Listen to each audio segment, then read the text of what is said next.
It's always my ambition to have James Bond on my show. Unfortunately, he's never shown up, but I've got something better. Something even better. I was going to say second best, which would have got me in a huge amount of trouble.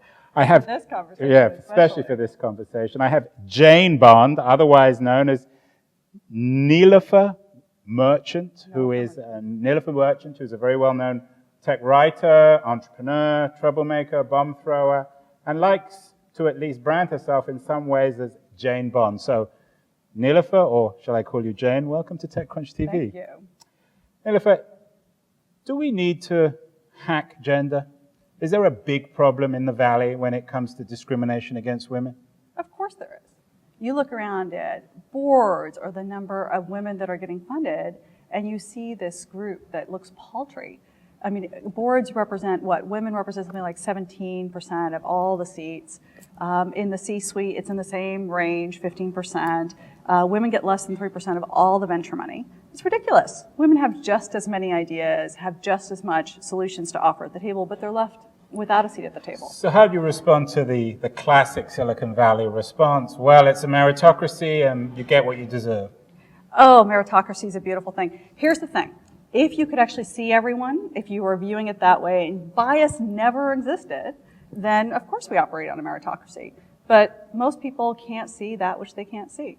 In tech, that means women are not seen. It also means women of color or people of color are not seen.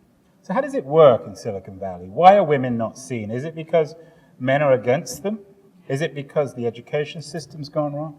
You know, it's funny, people sometimes say, oh, there's not enough women in the space, that's why we don't see them, or there's a pipeline issue. And I think it's actually this. If you're used to looking for, let's say, red cars on a freeway, you're going to keep spotting red cars. But even if white cars are there, you're never going to see them. And the reality is, a lot of men are conditioned to look at who should be a leader, what do we see as a leader, and then we look for certain stereotypes. So a woman is called bossy when really she can be the boss. But we look at men who use exactly the same characteristics and view them as much more leaderly. So are you saying then that enterprises, corporations are not promoting deserving women? Absolutely. But the bigger line I'm actually saying is that bias exists. Bias exists, and each of us has it to some degree or another. And then the question is just, what are we filtering in? What are we filtering out? If you believe that bias exists, then what you're going to do is you're going to say, I'm probably filtering out a lot of people that I should be seeing, and I can fix that. But if you never even acknowledge the problem, you can't fix it. So how do we fight bias? What's the best strategy? To actually figure out how to do situations. Like, let's say you're going to hold a conference. You don't say, I can't find any women for that conference, therefore they must not exist. Or I asked the two people I always ask by the names Marissa or Cheryl, right? You could go, there's a pipeline. Now, who else knows that pipeline of people, and use the network effect? Silicon Valley has built big companies, Google, Yahoo, et cetera, on the network effect. Use the same thing. Is that a challenge for men or women? It's a challenge for all of us. We can all be part of the solution. I'll tell you a situation that happened. Last few years I was on boards, public boards, and when I was out in conversations with other people, I would say, hey, listen, so are you going to be looking for more board members? And they say yes. And I said, let me at least know when you're looking, and I will connect you to more people. And they're like, really? I don't think women exist in this category, because of course the people I was talking to were largely men. And I was like, they exist, you just don't know them yet. And for each of the 21 conversations that happened in the last few years, I was able to connect them to 5, 7 women who were incredibly qualified that they just didn't know about. Give me an example of something that's happened in Silicon Valley that really pisses you off. Was it maybe the absence of a female board member at Twitter, or the way women get treated at a developer conference? What epitomizes what's wrong with the industry?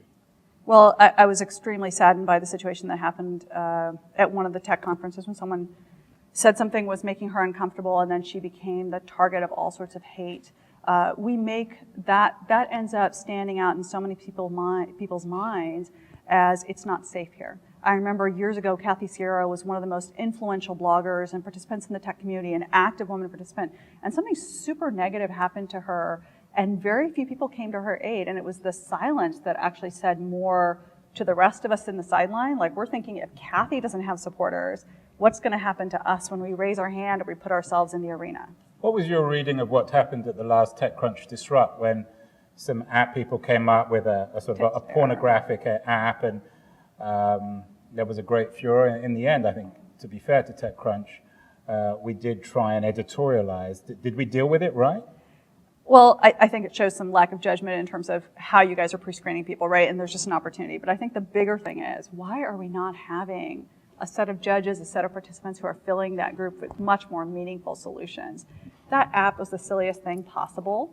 And you're telling me we don't have more talent in this field to solve tougher problems? That's what we're doing. That's actually the bigger ramification of all this. As we leave all this difference off the table, we're not solving important problems that we have. What about education? Is that the core problem, the way in which young women are discouraged from studying engineering, discouraged from studying technology, from the hard sciences? Yeah, so this can start obviously at the early ages. How do we signal, even to our own kids, if you have kids or other people who are watching this, how do you signal to your daughter that robotics is just as interesting as dolls, right? And how do we actually say all of that's fair game and bring them up through the pipeline in the ages of 12, 13, where they typically get told, it's not that cool to be So how do geeky. you do it? Is it the parents' responsibility? Is it teachers? Is it a broader cultural issue? It's everything, right? And power exists on 3 levels. One is, what's the story we tell ourselves?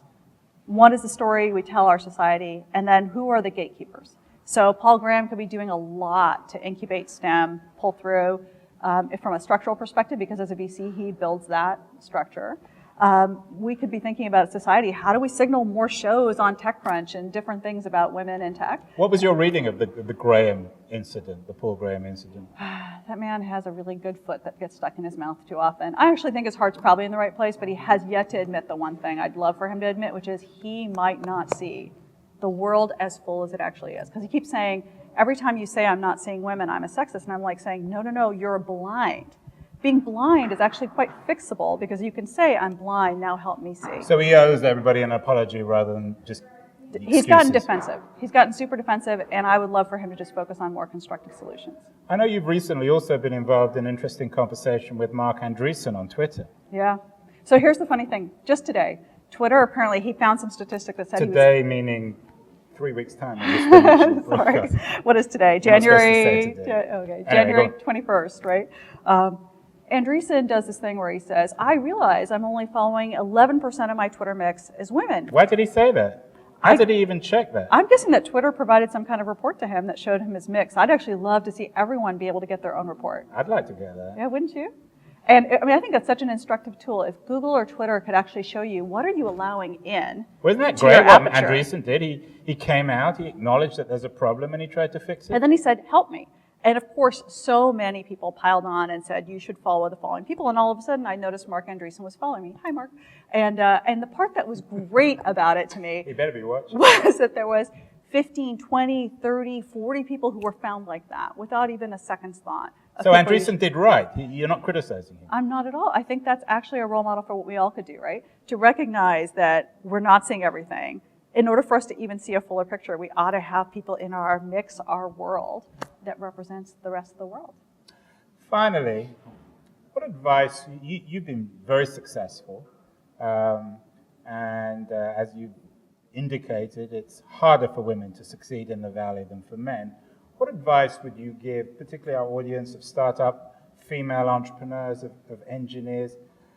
We're never going to get rid entirely of bias, certainly in the short term. How do you deal with it? How do you make a success of yourself as a woman in a world which there are, for better or worse, biases against women?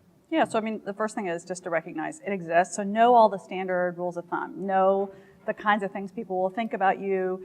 In fact, I think the one thing Lena has done beautifully is to set a nice baseline of understanding of here's how common research treats women. So you just kind of know that might happen. And then in spite of that, to keep going and to be, have grit, persevere.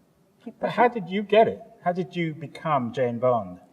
Just the other day I had a huge setback on Thursday, and somebody said to me, this is going to be some story you tell as the thing you overcame. I'm like, exactly, because I'm not going to stop. I'm not going to relent. And the first thing I did actually was reach out to friends and say, anyone know who could help me solve this problem? And I'm in the middle of problem solving right now, but it's going to be that group of people coming in around me. And so I think actually the one piece of advice I give watchers is to figure out how to surround yourself by people who can help you solve tough problems. Well, I hope they surround themselves with you. I'm sure they should follow you on Twitter, and you'll follow them back. Niler Merchant, otherwise known as James Bond, a real pleasure, honored to have you on the show. Thanks and I for look having me. forward to having you back, maybe in a year or two's time, when we can talk more about whether or not there has indeed been progress in terms of doing away with biases against women in the tech Let's community. hope there is.